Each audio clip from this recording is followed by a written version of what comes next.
وَلْتَكُنْ مِنْكُمْ أُمَّةٌ يَدْعُونَ إِلَى الْخَيْرِ وَيَأْمُرُونَ بِالْمَعْرُوفِ وَيَنْهَوْنَ عَنِ الْمُنْكَرِ وَأُولَئِكَ هُمُ الْمُفْلِحُونَ. Assalamualaikum warahmatullahi wabarakatuh. Alhamdulillah wassalatu wassalamu ala Rasulillah wa ba'd. Saudara sekalian cintai Allah Subhanahu wa taala, tema kita kali ini adalah fadilah memberikan keringanan kepada orang yang berhutang kepada kita dan keutamaan orang yang membebaskan hutang saudaranya. Agama kita dibangun di atas kepedulian terhadap sesama.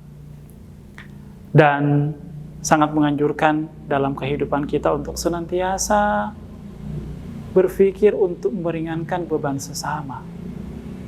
Wabil khusus pada masalah hutang piutang. Hari-hari ini kita mendapatkan kabar yang sangat viral di media sosial tentang adanya seorang ibu di sebuah daerah yang karena dia kesulitan membayar hutangnya, akhirnya dia malu atas itu, dia membunuh kedua anaknya, kemudian dia juga meracuni dirinya dan menggantung dirinya. Itu adalah sebuah fenomena yang terjadi yang menyesakkan dada kita. Saya tidak ingin membahas tentang latar belakang dari peristiwa itu, tapi saya ingin membagi kepada kita semuanya dalam kesempatan ini betapa luar biasa agama kita mengajarkan kita untuk senantiasa mau memberikan keringanan kepada orang yang berhutang kepada kita. Secara khusus Al-Quran memberikan kepada kita panduan, فَإِنْ كَانَ ذُو عُسْرَةٍ فَنَظِرَةٌ إِلَى مَيْسَرَةٍ. Kalau orang yang berhutang kepadamu itu kesulitan membayar hutangnya, sudah jatuh temponya, maka berilah dia tempo sampai dia bisa membayar hutangnya. وَأَنْ تَصَدَّقُوا خَيْرًا لَكُمْ. Tapi kalau engkau bersedekah dengan membebaskan hutangnya, maka itu jauh lebih baik untukmu. Saudara sekalian Allah Subhanahu wa taala, apa yang Allah Subhanahu wa taala sampaikan dalam ayat ini memberikan kepada kita panduan yang luar biasa tentang bagaimana kita selalu ingin memberikan kemudahan kepada orang-orang yang berinteraksi kepada kita, wabil khusus dalam masalah hutang piutang. Ya. Bahkan dalam hadis Rasulullah sallallahu alaihi wasallam, Nabi menjelaskan dari riwayat sahabat Abu Yusr radhiyallahu an, qala man anzara am mu'sirin aw wada'a anhu adallahu Allahu yaumal qiyamati yaumal la dhilla illa dhilluh, rawahu Muslim. Siapa yang memberikan tempo hutang kepada orang yang jatuh tempo utangnya kepadanya, atau dia membebaskan hutang saudaranya, maka Allah akan memberikan kepadanya naungan di hari kiamat, di mana hari itu tidak ada naungan selain naungannya. Dan di hadis yang lain, riwayat Abu Qatadah radhiyallahu an, Nabi sallallahu alaihi wasallam bersabda, "Man sarrahu ay yunziyahu Allah subhanahu wa ta'ala min kurabi yaumil qiyamah, falyunaffis an mu'sirin aw yadha anhu."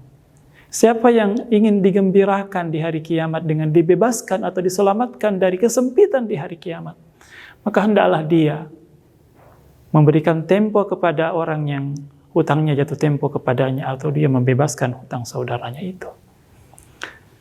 Dan bahkan dalam sebuah riwayat, dan ini hadis yang luar biasa, riwayat Abu Mas'ud Al-Badri radhiyallahu an, Nabi sallallahu alaihi wasallam pernah bercerita, husiba rajulun mimman kana qablakum falam yujad lahu khairun illa annahu kana yukhalitun nas wa kana musiran. Ada seorang laki-laki, kata Rasulullah sallallahu alaihi wasallam, dihisab di hari kiamat. Ketika dia dihisab, orang ini tidak punya kebaikan sama sekali, tapi dia punya dua keistimewaan. Kana musiran wa kana yukhalitun nas wa kana ya'muru ghilmanahu an yunziru anil mu'sir aw yadau anhu. Dia punya dua keistimewaan. Yang pertama, dia orangnya bergaul dengan sesama, dia tidak membeda-bedakan orang lain. Dia senantiasa bergaul dengan siapapun. Kemudian yang kedua, orang ini orang yang diberikan oleh Allah kelapangan rezeki.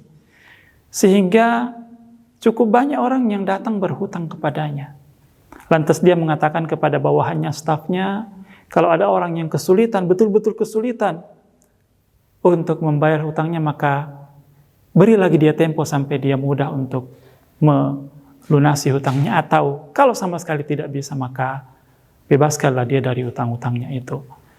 Maka kata Rasulullah SAW, ketika Allah mengetahui hal itu, qala Allah Subhanahu wa taala, nahnu ahaqqu an natajawaz anhu tajawazu an sayyiati.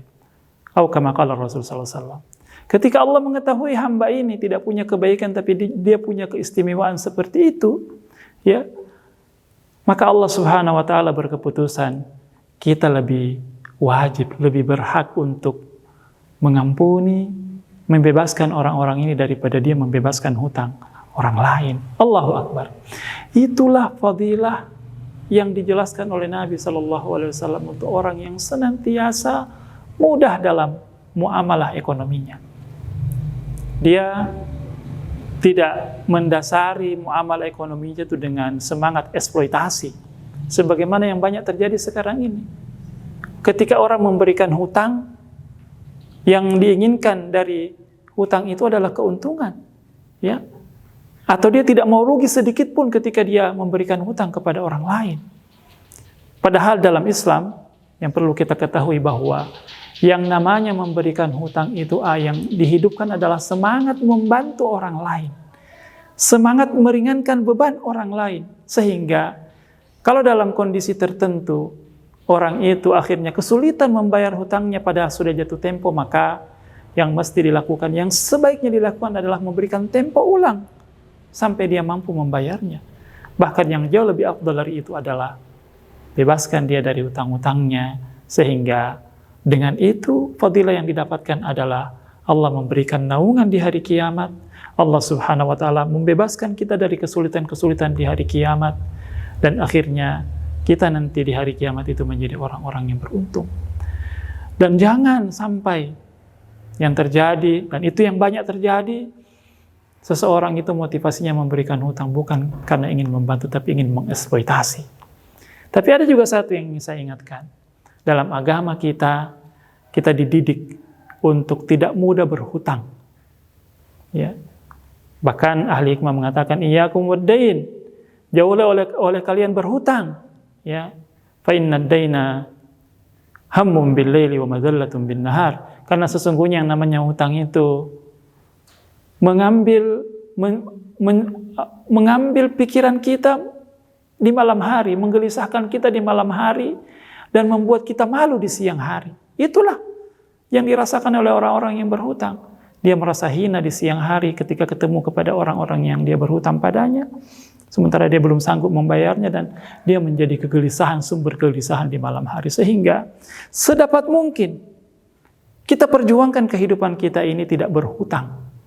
Ya, kita tidak istilahnya itu membebani diri kita dengan hal-hal yang sifatnya berhutang, kecuali terpaksa. Kecuali kalau memang itu sangat darurat baru kita berhutang. Tapi kalau kondisi masih memungkinkan kita tidak berhutang, maka itu jauh lebih baik, sehingga kita menjadi manusia yang lebih merdeka, manusia yang lebih terjaga harkat martabatnya, dan kita menjadi manusia yang mulia di sisi Allah Subhanahu wa taala. Semoga ini kita bisa amalkan, kita menjadi orang yang lebih mudah memberikan kemudahan kepada orang lain, dan juga sebaliknya kita tidak menjadi manusia yang mudah untuk berhutang, dan kita menjadi hamba yang dirahmati oleh Allah Subhanahu wa taala. Assalamualaikum warahmatullahi wabarakatuh.